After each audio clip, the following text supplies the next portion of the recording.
అందరికీ వందనాలండి. అందరూ బాగున్నారు అనుకుంటున్నాను. ఇప్పటివరకు మనం 130 రోజులు జనవరి 1వ తారీఖు నుండి ప్రతి పుస్తకాన్ని ఆదికాండం నుండి రాజుల పుస్తకాల వరకు ప్రతి పుస్తకాన్ని, ప్రతి అధ్యాయాన్ని, ప్రతి వచనాన్ని చదువుకుంటూ వస్తున్నాం. ఇజ్రాయేళ్ల చరిత్రను మనం చదువుకుంటూ సౌలు, దావీదు, సొలొమోను వాళ్ళ కాలంలో ఏమైంది, సొలొమోను కుమారుడైన రెహబాము, సొలొమోనుకి వ్యతిరేకంగా దేవుడు ఎంచుకున్న యెరోబాము, వీళ్ళ కాలంలో ఇజ్రాయెల్ దేశం అనేది ఇజ్రాయెల్ దేశం, యూదా దేశం రెండుగా విడిపోవడం, ఇజ్రాయెల్ దేశాన్ని ఏ రాజులు పరిపాలించారు, యూదా దేశాన్ని ఏ రాజులు పరిపాలించుకుంటారు అని ఇజ్రాయెల్ దేశంలోనేమో ఆహాబు వరకు, యూదా దేశంలోనేమో యెహోషాపాతు వరకు మనం చదువుకుంటూ వచ్చాం.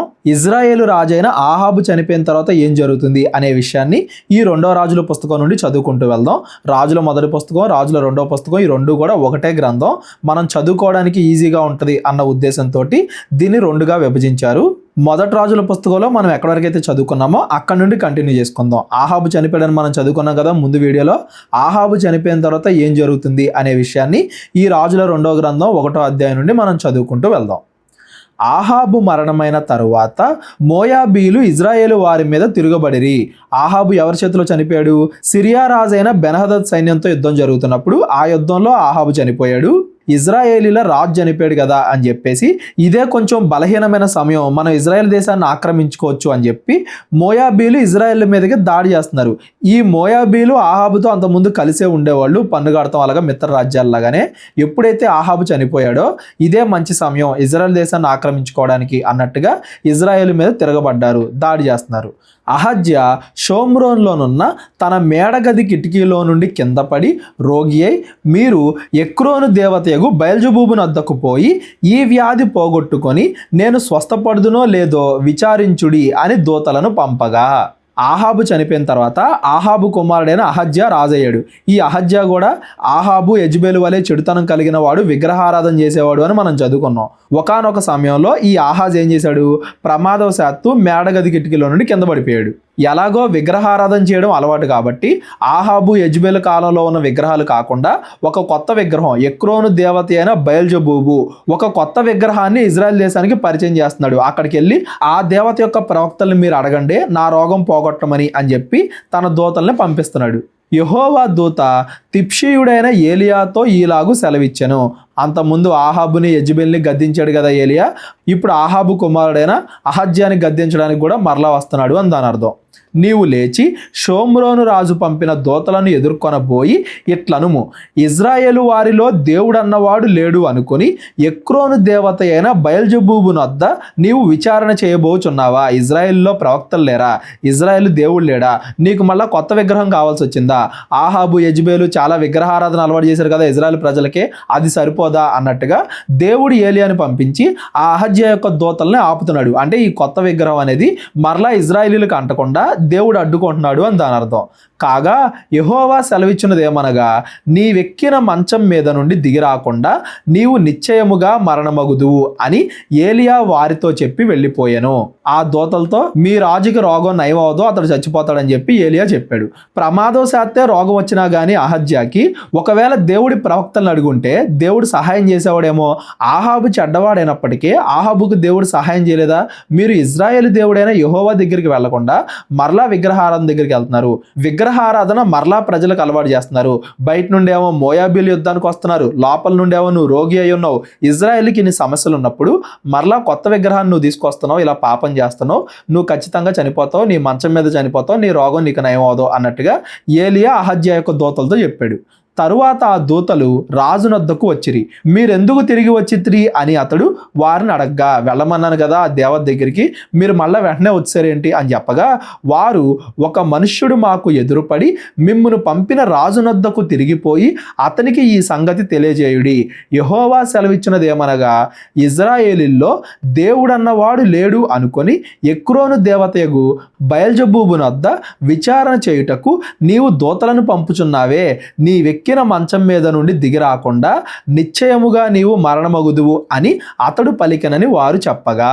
దేవుడు ఎన్ని కార్యాలు చేశాడు ఇజ్రాయెల్ ఎదుట. ఏలియా సమయంలో ఆకాశం నుండి పెద్ద అగ్ని వచ్చి ఆ ఎద్దును కాల్చివేసింది. 450 మంది బయలు ప్రవక్తలు చనిపోయారు. యుద్ధాల్లో గెలిపించాడు. దేవుడు ఇన్ని కార్యాలు జరిగిస్తే మీరు మరలా వేరే విగ్రహం దగ్గరికి వెళ్తున్నారా? ఖచ్చితంగా మంచంలోనే చనిపోతాడు రాజు అని మాకు ప్రవక్త చెప్పాడు అని చెప్పి వాళ్ళు చెప్పారు. మిమ్మును ఎదుర్కొని వచ్చి ఈ మాట చెప్పిన వాడు ఏ పాటి వాడు అని రాజు అడిగాను. వీళ్ళకి తెలియదేమో వచ్చింది ఏలియానే అని. ఎవరు చెప్పారని వాళ్ళు అడిగితే అందుకు వారు అతడు గొంగళి ధరించుకొని నడుమునకు తోలిదట్టి కట్టుకొనిన వాడని ప్రత్యుత్తరం ఇయ్యగా ఆ మనుష్యుడు తిప్షీయుడైన ఏలియా అని అతడు చెప్పింది ఏలియానే అని చెప్పి ఇప్పుడు రాజుకు కూడా అర్థమైంది. ఏలియా ఎలాంటి వాడంట? గొంగళి ధరించుకొని నడుమునకు తోలిదట్టు కట్టుకొని. ఇవే మాటలు మనం బాప్తిస్మిచ్చి యోహాను గురించి కూడా వింటాం. వాళ్ళు ఎంత పెద్ద ప్రవక్తలైనప్పటికీ డబ్బుకు ఆశపడకుండా, సుఖాలకు ఆశపడకుండా నిరాడంబరంగా జీవిస్తున్నారు అనేది వాళ్ళ యొక్క అవుట్ఫిట్ చూస్తే మనకు అర్థమైపోద్ది. చెప్పింది ఏలియానే ఇలా చెప్తున్నాడు అని చెప్పి అర్థమైపోయింది అహజ్యాకి.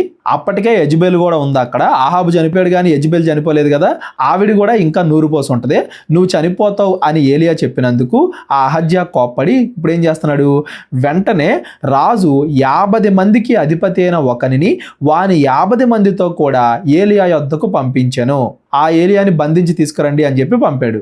అతడు కొండ మీద కూర్చొని ఉండగా అధిపతి ఎక్కి అతని సమీపమునకు పోయి, దైవజనుడా, నీవు దిగిరావలనని రాజు ఆజ్ఞాపించుచున్నాడు అనెను. అందుకు ఏలియా, నేను దైవజనుడిని అయితే అగ్ని ఆకాశము నుండి దిగి వచ్చి నిన్ను నీ 50 మందిని దహించునుగాక అని 50 మందికి అధిపతి అయిన వానితో చెప్పగా అగ్ని ఆకాశము నుండి దిగి వాని 50 మందిని దహించెను. అంతకుముందు అగ్ని ఆకాశం నుండి ఎప్పుడు దిగింది? ఏలియా 450 మంది బయలు ప్రవక్తలతో కూడా పోటీ పెట్టుకొని ఎద్దును దహించేటప్పుడు దిగింది చూసారా ఆకాశం నుండి అగ్ని. అలాగే ఇప్పుడు కూడా ఆకాశం నుండి అగ్ని దిగి అప్పుడేమో దేవుడే నిజమైన దేవుడు అని నిరూపించడానికి వచ్చింది అగ్ని. ఇప్పుడేమో ఆ నిజమైన దేవుడి ప్రవక్త అయిన ఏలియాని ఎవరైతే చంపాలనుకుంటున్నారో, ఏలియాని ఎవరైతే బంధించాలనుకుంటున్నారో వాళ్ళకి తీర్పుగా దైవజనుడు అని నోటితో పిలుస్తున్నారు కానీ నిజంగా దైవజనుడు అని వాళ్ళు గుర్తించట్లేదు, భయపడట్లేదు. దేవుడి యొక్క ప్రవక్తనే చంపేద్దాం అన్నట్టుగా వాళ్ళు ఉన్నారు. కాబట్టి ఆకాశం నుండి అగ్ని వచ్చి వాళ్ళందరినీ కూడా దహించింది. మరలా రాజు 50 మంది మీద అధిపతి అయిన మరి ఒకరిని వాని 50 మందితో కూడా పంపగా వీడు వచ్చి, దైవజనుడా, త్వరగా దిగిరమ్మని రాజు ఆజ్ఞాపించుచున్నాడు అనెను. మొదట 50 మంది చనిపోయారు కదా, బుద్ధి తెచ్చుకోవాలి కదా, ఏదో ఆకాశం నుండి పిడుగుబడి ఉంటుందిలే, ఏలియా కలిసి వచ్చిందేమో అన్నట్టుగా దాన్ని లైట్గా తీసుకుని మరలా ఇంకో 50 మందిని పంపించాడు రాజు. అందుకు ఏలియా, నేను దైవజనుడిని అయితే అగ్ని ఆకాశము నుండి దిగి వచ్చి నిన్ను నీ 50 మందిని దహించునుగాక అని చెప్పగా ఆకాశము నుండి దేవుని అగ్ని దిగి వాని 50 మందిని దహించెను. మరలా వచ్చిన 50 మంది కూడా చనిపోయారు. ఈ సందర్భాన్ని బట్టి దేవుడు ఎన్నిసార్లు గద్దించినా కానీ వినకపోతే వారికి ఏమవుతుంది అనేది మనం గమనించాలి. కొత్త నిబంధనలో యేసుక్రీస్తు వారి శిష్యులైన యోహాను, యాకోబు కూడా సమరయులను చూసి ఆకాశం నుండి అగ్ని వచ్చి వీళ్ళని దహించేయాలి, ఎందుకంటే వీళ్ళు దేవుడిని నిందిస్తున్నారు కాబట్టి అని మేము ఆజ్ఞాపించమా అని యేసుక్రీస్తు వారితో చెప్తారు. అప్పుడు యేసుక్రీస్తు వారు వాళ్ళని ఖండిస్తారు. యేసుక్రీస్తు వారి శిష్యుల దగ్గర సందర్భానికి, ఇక్కడ ఏలియా దగ్గర సందర్భానికి రెండింటికి తేడా ఏంటంటే, యేసుక్రీస్తు వారి దగ్గర యోహాను, యాకోబులు పర్సనల్గా సమరయుల మీద ద్వేషాన్ని పెట్టుకొని వాళ్ళ పర్సనల్ విషయాల కోసం ఎదుటి వాళ్ళని దహించాలి, దానికోసం దేవుడి పేరు వాడుకోవాలి అన్నట్టుగా అనుకున్నారు. ఎవరెవరైతే దేవుడిని ద్వేషిస్తారో వాళ్ళందరి మీదకి అగ్ని వచ్చేయాలంటే రాదు. దేవుడికి తెలుసు కదా ఎవరికి తీర్పు తెచ్చాలో, ఎప్పుడు తీర్పు తెచ్చాలో. మన పర్సనల్గా కక్ష తెచ్చుకోవడానికి దేవుడిని వాడుకోవాలంటే అది కుదరదు. ఏలియాకి ఇక్కడ వాళ్ళ మీద పర్సనల్గా ఎటువంటి కోపం లేదు. ఇదంతా కూడా వాళ్ళు దేవుడి ఆజ్ఞలు అతిక్రమిస్తున్నారు, ఇజ్రాయేల్ ప్రజల్ని విగ్రహారాధనకు అలవాటు చేస్తున్నారు, దాన్ని ఖండిస్తున్న ప్రవక్తల్ని చంపాలని చూస్తున్నారు. వీటన్నిటికీ తీర్పుగా ఆ అహజ్యా యొక్క సైనికుల మీదకి అగ్ని అనేది తీర్పులాగా వస్తుంది అనేది మనం గమనించాలి. ఇంకను రాజు 50 మందికి అధిపతి అయిన ఒకరిని వాని 50 మందితో కూడా పంపగా మరలా ఇంకొక 50 మందిని పంపిస్తున్నాడంటే ఈ అహజ్యా ఎంత బుద్ధిహీనుడు అనే విషయం మనకు అర్థం అవ్వాలి. బుద్ధిహీనతతో మరలా ఇంకొక 50 మందిని పంపిస్తున్నాడు.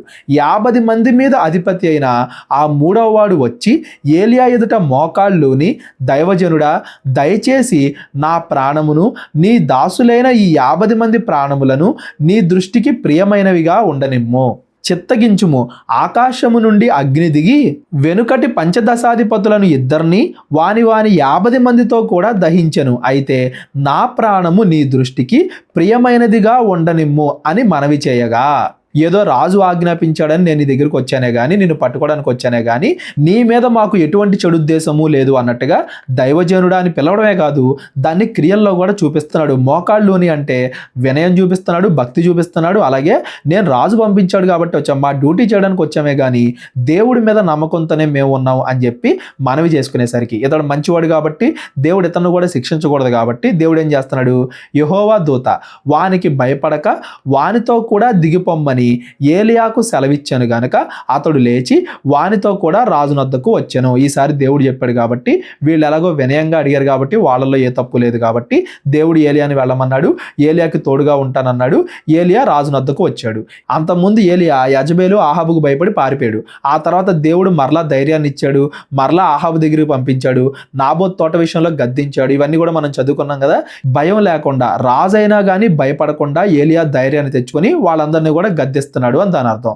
అతడు వచ్చి రాజును చూచి విచారణ చేయుటకు ఇజ్రాయేలు వారి మధ్య దేవుడు అన్నవాడు లేడు అనుకొని నీవు ఎక్రోను దేవతయగు బయల్జెబూబునొద్ద విచారణ చేయుటకై దేవతలను పంపితివే, నీవిక్కడ మంచం మీద నుండి దిగి రాకుండా నిశ్చయముగా నీవు మరణమగుదువు అని చెప్పాను. అప్పుడు ఒక మాట ఇప్పుడు ఒక మాట లేదు అన్నట్టుగా అప్పుడు ఏదైతే దూతలతో చెప్పాడో ఇప్పుడు డైరెక్ట్గా అహజ్యాతో కూడా అదే చెప్తున్నాడు. ఆ తీర్పు చెప్పాడు. ఏలియా ద్వారా యెహోవా సెలవిచ్చిన మాట ప్రకారము అతడు చనిపోయాను. దేవుడు ఏలియాని కాపాడాడు, అహజ్యా అతన్ని ఏం చేయకుండా. అలాగే ఏలియా ఏదైతే ప్రవచించాడో అదే విధంగా ఆ అహజ్యా చనిపోయాడు. అతనికి కుమారుడు లేనందున యూదా రాజైన యెహోషాపాతు కుమారుడైన యెహోరాము ఏలుబడిలో 2వ సంవత్సరమందు యెహోరాము అతనికి మారుగా రాజాయను. అహజ్యా చేసిన ఇతర కార్యములను గూర్చి ఇజ్రాయేలు రాజుల వృత్తాంతముల గ్రంథమందు రాయబడి ఉన్నది. అహజ్యా తర్వాత రాజు అవుతుంది ఎవరో, యెహోరాము. ఆహాబు యొక్క కుమారుడు అహజ్యా, ఆహాబు యొక్క ఇంకో కుమారుడు యెహోరాము. ఈ అహజ్యా యెహోరాము వీళ్ళిద్దరు కూడా సహోదరులు. అహజ్యాకి ఎవరో కూడా కుమారులు లేరు కాబట్టి ఆహాబు యొక్క ఇంకో కుమారుడు అహజ్యా యొక్క సహోదరుడైన యెహోరాము ఇప్పుడు రాజు అవుతున్నాడు అని దాని అర్థం. ఈ యెహోరాము ఎప్పుడు రాజు అయ్యాడు, యూదా దేశానికి యెహోషాపాతు రాజుగా ఉన్నప్పుడు యెహోరాము ఇజ్రాయెల్ దేశానికి రాజు అయ్యాడు. తర్వాత యెహోషాపాతు కుమారుడైన యెహోరాము కూడా రాజు అవుతాడు. ఇద్దరు పేర్లు యెహోరాము అన్నంత మాత్రాన కన్ఫ్యూజ్ అవ్వకండి. ఈ యెహోరాము వేరు, ఈ యెహోరాము వేరు. ఒకటే కాలంలో ఒకే పేరు గల యెహోరాము అనే పేరు గల ఇద్దరు రాజులు, ఒకళ్ళేమో యూదా దేశాన్ని వెళ్తున్నారు, ఒకళ్ళేమో ఇజ్రాయెల్ దేశాన్ని వెళ్తున్నారు. కొంతమందికి ఇక్కడ డౌట్ వస్తుందండి. ఇక్కడ వచనంలోనేమో యెహోషాపాతు కుమారుడైన యెహోరాము ఏలుబడిలో 2వ సంవత్సరమందు యెహోరాము రాజయ్యాడని ఉంది కదా. ఎక్సెల్లోనేమో నేనేమని చూపించాను, యెహోషాపాతు కాలంలోనే యెహోరాము రాజయ్యాడు అని కదా. మరి యెహోరాము తర్వాత రాజైనప్పుడు ఇంకా యెహోషాపాతు బతుకున్నప్పుడు యెహోరాము యొక్క 2వ సంవత్సరంలో యెహోరాము ఎలా రాజయ్యాడు అని డౌట్ వస్తుంది. ఇది కూడా 2 పేర్లు ఒకటే అవడం వల్ల చాలా మంది కన్ఫ్యూజన్ వస్తుందండి. ఈ ఎక్సెల్ షీట్ మీరు గుర్తుపెట్టుకోండి. అప్పుడు ఏ కాలంలో ఎవరు రాజయ్యారు అనేది మనకి క్లియర్గా అర్థం అవుతుంది. యెహోషాపాతు బతికున్నప్పుడే తన కుమారుడికి కూడా రాజ్య పరిపాలన నేర్పించాలి అన్న ఉద్దేశంతో తనతో పాటే యువరాజులాగా రాజ్యాన్ని ఏళ్తున్నాడు. అయితే పూర్తిగా ఎప్పుడు రాజయ్యాడు అంటే యెహోషాపాతు చనిపోయిన తర్వాతే యెహోరాము పూర్తిగా రాజయ్యాడు. తండ్రితో పాటు రాజ్యాన్ని ఏలిన కాలాన్ని ఈ ఎక్సెల్లో నేను పెట్టలేదు. ఎందుకంటే పక్కనే ఉండి రాజ్య బాధ్యతలు నెరవేరుస్తున్నా కానీ రాజుగా యెహోషాపాతే ఉన్నాడు కాబట్టి యెహోషాపాతు చనిపోయిన తర్వాత అఫీషియల్గా యెహోరాము ఎప్పుడైతే రాజయ్యాడో అక్కడ నుండి 8 సంవత్సరాలేమో యెహోరాము పరిపాలించాడు. యెహోషాపాతు బతికున్నప్పుడే ఇజ్రాయెల్ దేశానికి యెహోరాము రాజయ్యాడు. ఇక్కడ 2 యెహోరాములు కూడా ఒకటే వచనంలో చెప్పడానికి గల కారణం ఏంటంటే కన్ఫ్యూజన్ రాకుండా, యూదా దేశంలో ఒక యెహోరాము ఉన్నాడు, ఇజ్రాయెల్ దేశంలో ఒక యెహోరాము ఉన్నాడు అని కన్ఫ్యూజన్ రాకుండా ఇలా చెప్తున్నారు. ఈ 2వ సంవత్సరం అంటే ఇది డైరెక్ట్గా యెహోరాము పరిపాలించే 2వ సంవత్సరం కాదు. యెహోషాపాతు పరిపాలనలోనే సహరాజుగా ఉంటూ యువరాజుగా ఉంటూ బాధ్యతలు నిర్వహిస్తున్నాడు అని దాని అర్థం. 3వ అధ్యాయంలో కూడా మనం గమనించవచ్చు. ఆహాబు కుమారుడైన యెహోరాము, అహజ్యా సహోదరుడు ఆహాబు కుమారుడైన యెహోరాము యూదా రాజైన యెహోషాపాతు ఏలుబడిలో 18వ సంవత్సరమందు షెమ్రోనులో ఇజ్రాయేలు వారికి రాజై 12 సంవత్సరములు ఏలెను. అహజ్యా సహోదరుడు ఆహాబు కుమారుడైన యెహోరాము యెహోషాపాతు యొక్క ఏలుబడిలో 18వ సంవత్సరంలో రాజుగా అయ్యాడు అని దాని అర్థం. ఆ తర్వాత యెహోషాపాతు చనిపోయిన తర్వాత యెహోషాపాతు కుమారుడైన యెహోరాము రాజుగా అయ్యాడు. ఇందులో ఎవరికైనా ఏదైనా కన్ఫ్యూజన్ ఉంటే డిస్క్రిప్షన్లో నా నెంబర్ ఉంటుంది, కాల్ కానీ వాట్సాప్ కానీ చేయండి. 2 పేర్లు ఒకటే అవడం వల్ల యెహోషాపాతు కాలాన్ని కూడా ఇక్కడ చెప్పడం వల్ల చాలా మంది కన్ఫ్యూజ్ అవుతారు. చాలా మంది బైబిల్లో తప్పులు ఉన్నాయి అన్నట్టుగా ఈ వచనాన్ని కూడా తప్పుగా అర్థం చేసుకుంటారు. అందుకే ఇంతగా ఎక్స్ప్లెయిన్ చేయడం జరిగింది. ఎవరికన్నా ఇందులో ఏమైనా డౌట్లు ఉంటే డిస్క్రిప్షన్లో నా నెంబర్ ఉంటుంది, కాల్ కానీ వాట్సాప్ కానీ చేయండి. రాజుల 2వ గ్రంథం 2వ అధ్యాయం కూడా ఈరోజు మనం చదువుకుందాం. 3వ అధ్యాయం నుండి రేపొద్దున చదువుకుంటూ వెళ్దాం. యెహోవా సుడిగాలి చేత ఏలియాను ఆకాశమునకు ఆరోహణము చేయింపబోవు కాలమున ఏలియాయు ఎలీషాయు కూడి గిల్గాలు నుండి వెళ్ళుచుండగా, దేవుడు ఇంకా ఏలియాని తీసుకెళ్ళిపోతాడు, ఏలియా యొక్క మరణ సమయం వచ్చేసింది అని ఏలియాకి ముందుగానే తెలిసిపోయింది. ఏలియాకి మాత్రమే కాదు, ఏలియా యొక్క శిష్యులకి ఎలీషాకు కూడా తెలిసిపోయింది. ఏలియా యెహోవా నన్ను బేతేలుకు పొమ్మని సెలవిచ్చుచున్నాడు గనుక నీవు దయచేసి ఇక్కడ ఉండుమని ఎలీషాతో అనెను. దేవుడు నన్ను బేతేలుకి వెళ్ళమంటున్నాడు, నేను అక్కడే చచ్చిపోతానేమో, మీరు ఇక్కడే ఉండిపోండి అని చెప్పి ఏలియా చెప్పాడు. ఎలీషా యెహోవా జీవము తోడు నీ జీవము తోడు నేను నిన్ను విడువను అని చెప్పగా వారిద్దరూ బేతేలునకు ప్రయాణము చేసిరి. గిల్గాలు నుండి బేతేలుకి వెళ్తున్నా కానీ ఎలీషా మాత్రం ఏలియాని వదలతలేదు, వదలమన్నా కానీ వదలతలేదు. ఎలా అయితే రూతు తన అత్తను కనిపెట్టుకునుందో ఇక్కడ కూడా అలాగే ఎలీషా ఏలియాతోనే ఉంటున్నాడు. బేతేల్లో ఉన్న ప్రవక్తల శిష్యులు ఎలీషా యొద్దకు వచ్చి, నేడు యెహోవా నీ యొద్ద నుండి నీ గురువును పరమునకు తీసుకొని పోవును అని నీవెరుగుదువా అని ఎలీషాను అడగ్గా అతడు నేనెరుగుదును, మీరు ఊరకుండుడి అనెను. అంటే ఏలియా ఆల్రెడీ వాళ్ళందరికి కూడా చెప్పాడు ఎప్పుడు అతను చనిపోబోతున్నాడు అని. వాళ్ళందరూ కూడా దాని గురించే మాట్లాడుకుంటూ ఉంటున్నారు. పిమ్మట ఏలియా ఎలీషా యెహోవా నన్ను ఎరికోకు పొమ్మని సెలవిచ్చుచున్నాడు గనుక నీవు దయచేసి ఇక్కడ ఉండుమని ఎలీషాతో అనగా అతడు యెహోవా జీవము తోడు నీ జీవము తోడు నేను నిన్ను విడువను అనెను గనుక వారిద్దరూ ఎరికోకు ప్రయాణమైపోయి ఏవేవైతే ముఖ్యమైన పట్టణాలు ఉంటాయో ఇజ్రాయేలీలకి అవన్నీ కూడా తిరుగుతున్నారు. గిలగాల నుండి బేతేలుకు వచ్చారు, బేతేలు నుండేమో ఇప్పుడు ఎరికోకి వెళ్తున్నారు. ఎక్కడ ఏలియా తోడు మాత్రం ఎలీషా వదలలేదు. ఎరికోలో ఉన్న ప్రవక్తల శిష్యులు ఎలీషా యొద్దకు వచ్చి, నేడు యెహోవా నీ యొద్ద నుండి నీ గురువును పరమునకు తీసుకొని పోవును అని నీవెరుగుదువా అని ఎలీషాను అడగ్గా అతడు నేనెరుగుదును, మీరు ఊరకుండుడి అనెను. ఇక్కడ కూడా సేమ్ అదే సందర్భం ఎదురైంది. అంటే అందరికీ కూడా ఎలీషా పరమునకు వెళ్ళిపోతున్నాడు అని అందరికీ తెలుసు, కానీ ఇంటర్నల్గా మాట్లాడుకుంటున్నారు, ఏం జరిగిద్దో చూద్దాం అన్నట్టుగా ఉన్నారు అని దాని అర్థం.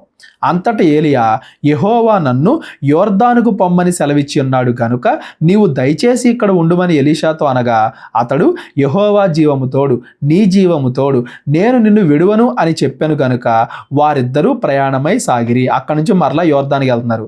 అప్పుడు కూడా ఎన్నిసార్లు అడిగినా కానీ, అంటే ఇది ఒక పరీక్షలాగా కూడా అనుకోవచ్చు, ఎలీషా ఎక్కడైనా కానీ అలసిపోతాడా, ఎలీషా ఎక్కడైనా కానీ మార్గం తప్పుతాడా అని ఏలియా అతన్ని పరీక్షిస్తున్నాడు, దేవుడు అతన్ని పరీక్షిస్తున్నాడు అని కూడా మనం అనుకోవచ్చు. అయినా కానీ ఎక్కడ కూడా ఎలీషా ఏలియాని విడిచిపెట్టకుండా ఏలియాతో పాటే వెళ్తున్నాడు.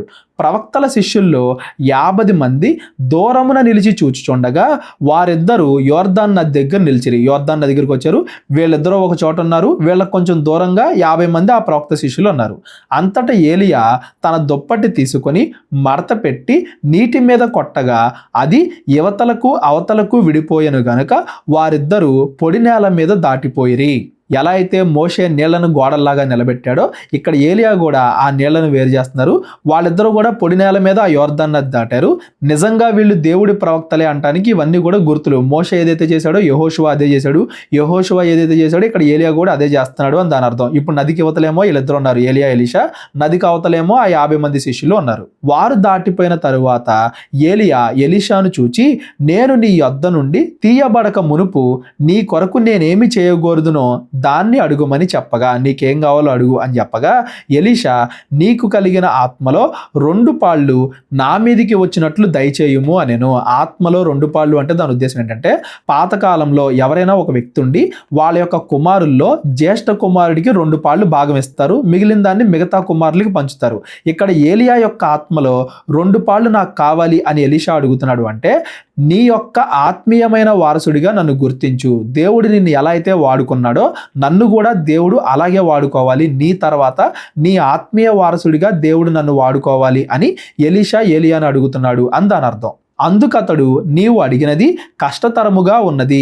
అంటే అది ఏలియా మీద ఆధారపడలేదు కదా, ఎలీషా ఎలాంటి వాడు అనేదాన్ని బట్టి దేవుడు అతనికి 2 పాళ్ళు ఇవ్వాలా లేదా అని ఆలోచిస్తాడు. మామూలు భూమి మీద ఆస్తి అయితే ఏలియా ఇచ్చేసేవాడు, కానీ ఆత్మలో వారసుడు అంటే అది ఇండివిజువాలిటీ మీద ఆధారపడి ఉంటుంది. అది నా చేతుల్లో లేదు, దేవుడి చేతుల్లో ఉంది.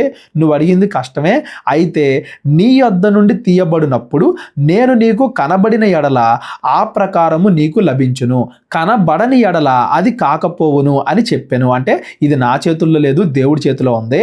దేవుడు నన్ను పరమునకు తీసుకెళ్ళిపోయేటప్పుడు, నీ యొద్ద నుండి నేను తీయబడినప్పుడు అంటే నేను వెళ్ళిపోయేటప్పుడు నీకు కనబడ్డాను అనుకో, నేను వెళ్తాం అనేది దేవుడు నిన్ను ఎంచుకున్నాడు అని దాని అర్థం. అదేంటంటే గుర్తు, దేవుడు నిన్ను ఎంచుకున్నాడు, నా తర్వాత ఆత్మీయ వారసుడిగా నిజమైన ప్రవక్తగా దేవుడు నిన్ను ఎంచుకున్నాడు అంటానికి గుర్తు ఏంటంటే నేను వెళ్ళిపోవడం, పరమునకు వెళ్ళిపోవడం అనేది నీకు కనబడిద్ది. ఒకవేళ కనబడలేదు అనుకో, దేవుడు నిన్ను ఎంచుకోలేదు అని దాని అర్థం. వారు ఇంకా వెళ్ళుచూ మాట్లాడుచూ ఉండగా ఇదిగో అగ్ని రథమును అగ్ని గుర్రములను కనబడి వారిద్దరిని వేరు చేసెను. అప్పుడు ఏలియా సుడిగాలి చేత ఆకాశమునకు ఆరోహణమాయెను. ఈ ఆకాశమునకు ఆరోహణమాయెను అనే మాటని పరలోకం ఎవరన్నా వెళ్ళారా అనే వీడియోలో నేను ఎక్స్ప్లెయిన్ చేశా. పరలోకం, పాతాళం, భూమి, లోకాలెన్ని అనే వీడియోలో మన 30 డే బైబుల్ కోర్సులో కూడా నేను ఎక్స్ప్లెయిన్ చేశా. అది నేను మళ్ళీ ఇక్కడ ఎక్స్ప్లెయిన్ చేయాలనుకోవట్లేదు. ప్రస్తుతానికి మీరు గుర్తుపెట్టుకోవాల్సింది ఏంటంటే ఏలియా పరలోకం వెళ్ళే అవకాశాన్ని పొందుకుంటున్నాడు, చనిపోతున్నాడు అని దాని అర్థం. చాలా మంది ఏమంటారంటే చనిపోలేదు ఏలియా కానీ హనోకు కానీ, ఆదికాండంలో మనకు కనబడతాడు కదా హనోకు, వీళ్ళిద్దరూ కూడా మరణం లేకుండా కొనుక్కోబడ్డారు అని బైబిల్లో ఉంది. ఏలియా కూడా అలా ఆకాశానికి తీసుకెళ్ళిపోయాడు, పరమునకు కొనుక్కోబడ్డాడు. కాబట్టి ఏలియా కానీ హనోక్ కానీ చనిపోలేదు అంటారు. అది కొంతవరకే రైట్, పూర్తిగా రైట్ కాదు. ఎందుకంటే చనిపోవడం అనే పదానికి అర్థం ఏంటంటే శరీరాన్ని ఆత్మ వదిలేయడం. ఆత్మ ఎప్పుడైతే శరీరంలో నుండి వెళ్ళిపోద్దో దాన్నే చావు అంటారు. ఏలియా కానీ హనోకు కానీ మనందరం ఎలా అయితే చనిపోతామో అలా చనిపోలేదు వీళ్ళు. శరీరాన్ని వదిలేసి ఆత్మని డైరెక్ట్గా దేవుడు తీసుకెళ్ళిపోయాడు పరదేశికి అని దాని అర్థం. వాళ్ళు పరలోకానికి వెళ్ళే అవకాశాన్ని పొందుకున్నారు.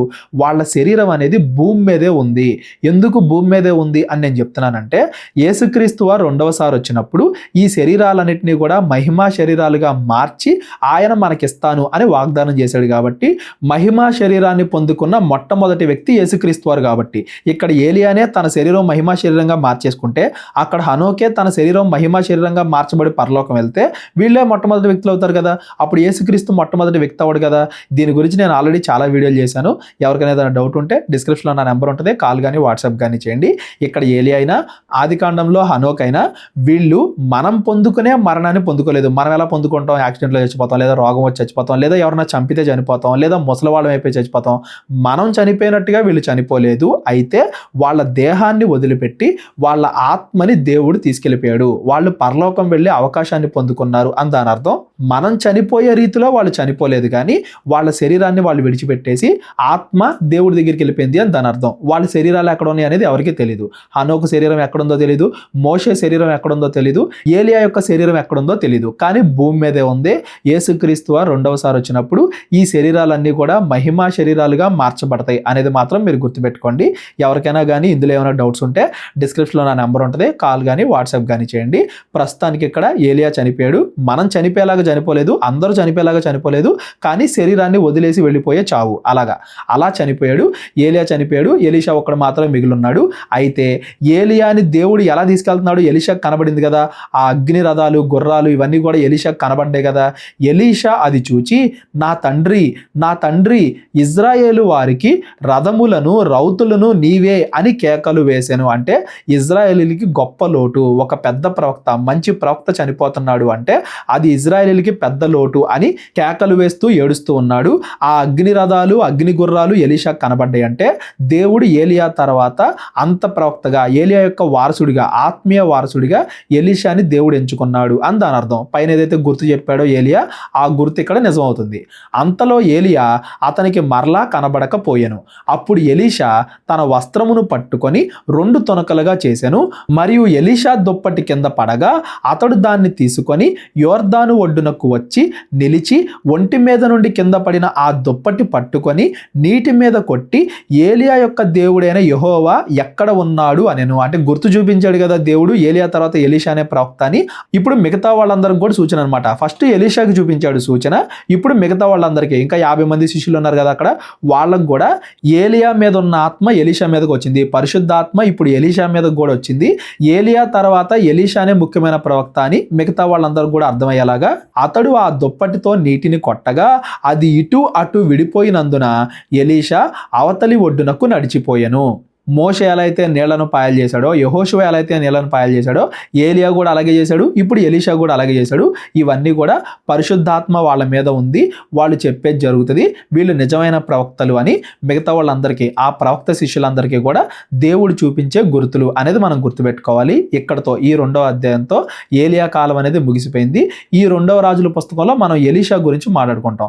మొదటి రాజుల పుస్తకంలోనేమో ఏలియా గురించి మాట్లాడుకున్నాం, ఈ 2వ రాజుల పుస్తకంలో ఎలీషా గురించి మాట్లాడుకుంటాం. మిగతా ప్రవక్తల గురించి కూడా మాట్లాడుకున్నాం, అయితే వీళ్ళ గురించి ఎక్కువగా మాట్లాడుకుంటాం అని దాని అర్థం. ఇక్కడ వరకు ఈ 14 వచనాల వరకు ఎవరికైనా ఏదైనా డౌట్ ఉంటే డిస్క్రిప్షన్లో నా నెంబర్ ఉంటుంది, కాల్ కానీ వాట్సాప్ కానీ చేయండి. ఎరికో దగ్గర నుండి కనిపెట్టుచుండిన ప్రవక్తల శిష్యులు అతన్ని చూచి ఏలియా ఆత్మ ఎలీషా మీద నిలిచి ఉన్నది అని చెప్పుకొని అతన్ని ఎదుర్కొనబోయి అతనికి సాష్టాంగ నమస్కారము చేసి అతనితో ఇట్లండ్రి. మిగతా వాళ్ళందరూ కూడా గుర్తించారు కదా, ఎలీషా దగ్గరికి వచ్చి అంటున్నారు, ఇదిగో నీ దాసులమైన మా యొద్ద 50 మంది బలము గలవారు ఉన్నారు, మా మీద దయ ఉంచి నీ గురువుని వెదుగుటకు వారిని పోనిమ్ము. ఏలియా యొక్క ఆత్మ అయితే వెళ్ళిపోయింది, ఏలియా యొక్క దేహాన్ని వెతకడానికి మేము వెళ్ళమా అని అడుగుతున్నారు.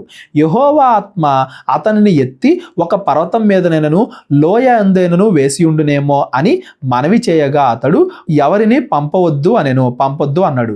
అతడు ఒప్పవలసినదంత బలవంతము చేసి వారు అతన్ని బతిమిలాడగా అతడు పంపుడని సెలవిచ్చాను గనుక వారు 50 మందిని పంపిరి. మొదట్లో ఎలీషా ఎందుకు వద్దన్నాడు? ఆత్మ వెళ్ళిపోయిన తర్వాత ఇంకా శరీరంతో పనే ఉంది. మోషే చనిపోయాడు, మోషే శరీరం ఎక్కడుందో ఎవరికి తెలియదు, మోషే శరీరంతో పనే ఉంది. ఒకవేళ శరీరం దొరికితే దాన్ని కూడా విగ్రహంగా చేస్తారు అందరూ, కాబట్టి ఎలాగో అతడు దేవుడి దగ్గరికి వెళ్ళిపోయాడు కాబట్టి ఇంకా ఆ శరీరంతో పనే ఉంది అన్నట్టుగా ఎలీషానేమో వద్దన్నాడు. అయితే వీళ్ళు బలవంతం చేసరికి వెళ్ళమని చెప్పాడు. ఎలాగో వాళ్ళకి దొరకదు అని కూడా ఎలీషాకి ముందే తెలుసు అని కూడా మనం అనుకోవచ్చు. వీరు వెళ్ళి 3 దినములు అతన్ని వెతికినను అతడు వారికి కనబడకపోయెను. ఏలియా యొక్క శరీరం ఎక్కడుందో ఎవరికి కనబడలా.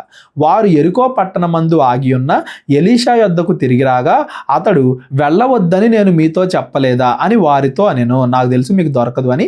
ఎందుకు వెళ్ళటం? దేవుడు ఆ శరీరాన్ని కనబడకుండా చేయాలనుకున్నప్పుడు మీరు ఎంత వెతికినా కానీ కనబడదు. ఎలా అయితే మోషే శరీరాన్ని ఎంత వెతికినా కానీ జనాలకు కనబడలేదో అలాగే ఏలియా శరీరాన్ని ఎంత వెతికినా కానీ కనబడదు అని దేవుడు చెప్పాడు. ఒకవేళ శరీరం కనబడి ఉంటే దాన్ని కూడా ఒక విగ్రహం చేసేవాళ్ళు, దాన్ని కూడా అందరూ కూడా దేవునిలాగా పూజించేవాళ్ళు. ఇలాంటివి జరగకుండా దేవుడు ఏలియా యొక్క శరీరాన్ని, మోషే యొక్క శరీరాన్ని ఎవరికీ కనబడకుండా చేశాడు అని దాని అర్థం. వాళ్ళ ఆత్మలు మాత్రం పరలోకానికి అవకాశాన్ని పొందుకున్నాయి. భూమి మీద వాళ్ళు చేయాల్సిన పని అంతా కూడా పరిపూర్ణంగా నెరవేర్చి వాళ్ళు పరలోకం వెళ్ళే అవకాశాన్ని పొందుకున్నారు. మోషే కూడా రాజైన ఫరోని ఎదిరించాడు, ఏలియా కూడా రాజైన ఆహాబుని ఎదిరించాడు, రాజైన అహజ్యాన్ని ఎదిరించాడు. వాళ్ళు భూమి మీద ఉన్నప్పుడు ఎన్నో కార్యాలు చేశారు, దేవుని నామాన్ని మహింపరిచి వాళ్ళు చనిపోయారు. ఇప్పుడు ఎలీషా యొక్క వంతు.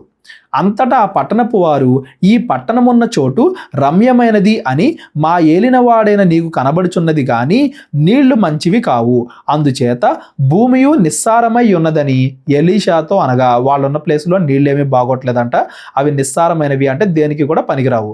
అతడు కొత్త పాత్రలో ఉప్పు వేసి నా యొద్దకు తీసుకురండని వారితో చెప్పెను. వారు దాన్ని తీసుకొని రాగా అతడు ఆ నీటి ఊట యొద్దకు పోయి అందులో ఉప్పు వేసి యెహోవా సెలవిచ్చినది ఏమనగా, ఈ నీటిని నేను బాగు చేసి ఉన్నాను గనుక ఇక దీని వలన మరణము కలగకపోవును, భూమియు నిస్సారముగా ఉండదు అనెను. కాబట్టి నేటి వరకు ఎలీషా చెప్పిన మాట చొప్పున ఆ నీరు మంచిదై ఉన్నది. అక్కడ ఉన్న నీటిని లేదా ఆ నదిని ఎలీషా బాగు చేశాడు అని దాని అర్థం. అవన్నీ కూడా తాగడానికి పనిచేయవు, వాడుకోవడానికి పనిచేయవు, పంటలకు పనిచేయవు. అయినా కానీ ఉప్పు వేసి ఎలీషా దాన్ని బాగు చేశాడు అని దాని అర్థం. యాక్చువల్గా ఉప్పు వేస్తే ఇంకా పాడవ్వాలి. కాకపోతే ఇక్కడ ఉప్పు యొక్క భావం ఏంటంటే సారవంతంగా దేవుడు చేస్తున్నాడు అంటానికి గుర్తు. ఏదో ఆ ఉప్పు వల్ల అదైతే బాగుపడలేదు, దేవుడి యొక్క అద్భుత కార్యం వల్ల అది బాగుపడింది. దానికి ఒక సూచనగా ఉప్పు వేశాడు. కొత్త నిబంధనలో కూడా ఉప్పు వల్లే మీరు ఉండాలి అంటాడు కదా దేవుడు మనల్ని, ఒక సూచనగా. అంతేగాని ఉప్పు వల్ల అదేం బాగుపడలేదు. ఎంత ఉప్పు వేసినా తాగడానికి పనిచేయవు, దేనికి పనిచేయవు. ఇక్కడ ఉప్పు అనేది దేవుడు దాన్ని సారవంతంగా చేస్తున్నాడు అంటానికి గుర్తుగా వేయబడింది. మనుషులు కూడా సారం కలిగి ఉండాలి అన్నట్లుగా ఆ రోజు నుండి అది తాగడానికి, పంటలకి, అన్నిటికీ ఉపయోగపడేలాగా ఎలీషా ద్వారా దేవుడి అద్భుత కార్యాన్ని జరిగించాడు. ఇవన్నీ కూడా దేనికి అంటే స్టార్టింగ్లోనే ఎందుకు జరుగుతున్నాయి? ఆ యోర్దాన్న చీలిపోవడం కానీ, ఇక్కడ నీళ్లు బాగుపడడం కానీ. ఏలియా తర్వాత నిజమైన ప్రవక్త ఎలీషానే. ఏలియా యొక్క ఆత్మీయ వారసుడిగా దేవుడు ఎలీషాని ఎంచుకున్నాడు అని అందరికీ కూడా తెలియడం కోసం ఇవన్నీ కూడా జరుగుతున్నాయి అనేది కూడా మనం గుర్తుపెట్టుకోవాలి. అక్కడి నుండి అతడు బేతేలునకు ఎక్కి వెళ్ళెను. అతడు త్రోవను పోవుచుండగా బాలురు పట్టణములో నుండి వచ్చి బోడివాడ ఎక్కిపొమ్ము, బోడివాడ ఎక్కిపొమ్మని అతన్ని అసహ్యము చేయగా, బోడివాడ, బోడిగుండు, బాల్హెడ్ అని చెప్పి అతన్ని బాగా ఎక్కిరిస్తున్నారు, వెళ్ళిపోమని చెప్తున్నారు. బాలురు అనగానే చిన్నపిల్లలు అని కాదండి. మామూలుగా ప్రతి ఊర్లోనూ పనికి మాలిన కొంతమంది యువత ఉంటారు కదా, ఏం చేయాలో తెలియక ఊరి మీద పడి తిరుగుతూ ఉంటారు. వాళ్ళ వల్లే చాలా నేరాలు, అగాత్యాలు అన్ని కూడా జరుగుతూ ఉంటాయి. అలాంటి పోకిరి వాళ్ళు, చెడ్డవాళ్ళు అని దాని అర్థం. ఎలీషాని ఎందుకు వెళ్ళిపోమంటున్నారు అంటే, ఎలీషా దేవుణ్ణి ప్రకటించేవాడు కాబట్టి, వీళ్ళందరూ కూడా విగ్రహ ఆరాధన చేసేవాడు కాబట్టి, ఏలియా ఎలాగో చనిపోయాడు, నువ్వు కూడా చనిపోవచ్చు కదా, ఎక్కిపొమ్ము ఎక్కిపొమ్ము అంటే ఏలియా కలిసిపోయాడు కదా ఆకాశంలో, నువ్వు కూడా అలా కలిసిపోవచ్చు కదా, నువ్వు కూడా వెళ్ళిపోవచ్చు కదా, ఈ ప్రవక్తలు ఎందుకు ఇంకా, అందరూ కూడా చచ్చిపోతే బాగుంటుంది, నిజమైన యెహోవాని ఆరాధించేవాళ్ళు అన్నట్టుగా వీళ్ళు విగ్రహ ఆరాధన అనే తంతుతోటి, పోకిరి వాళ్ళు కాబట్టి చెడ్డ ఉద్దేశంతో వీటన్నిటితోటి ఎలీషాని నిందిస్తున్నారు. అంతకుముందు ఎలా అయితే అహజ్యా యొక్క సైనికులు వచ్చి ఏలియాతో మాట్లాడారో, ఇక్కడ వీళ్ళు కూడా అలాగే ఉన్నారు. వీళ్ళు కూడా చెడ్డవాళ్ళని మనం అర్థం చేసుకోవాలి. బాలురు అంటే చిన్నపిల్లలు కాదు, పనికి మాలిన యువత అనేది మనం గుర్తుపెట్టుకోవాలి. అతడు వెనకకు తిరిగి వారిని చూచి యెహోవా నామము బట్టి వారిని శపించెను. అప్పుడు 2 ఆడ ఎలుగుబంట్లు అడవిలో నుండి వచ్చి వారిలో 42 బాలులను చీల్చివేశాను. ఇక్కడ 42 అంట. అంతమంది వస్తున్నారంటే మేబీ ఎలీషాని చంపాలనుకున్నారో ఏమో మనకు తెలీదు. అంతకుముందు సైనికులు ఎలా అయితే ఉన్నారో ఏలియా దగ్గర, ఇక్కడ కూడా అటువంటి సందర్భమే అనేది మనం గుర్తుపెట్టుకోవాలి. అతడు అచ్చటి నుండి పోయి కర్మెలు పర్వతం మీదకు వచ్చి అచ్చటి నుండి పోయి షోమ్రోనుకు తిరిగి వచ్చాను. షోమ్రోన్ అనే ప్రాంతానికి మరలా తిరిగి వచ్చాడు.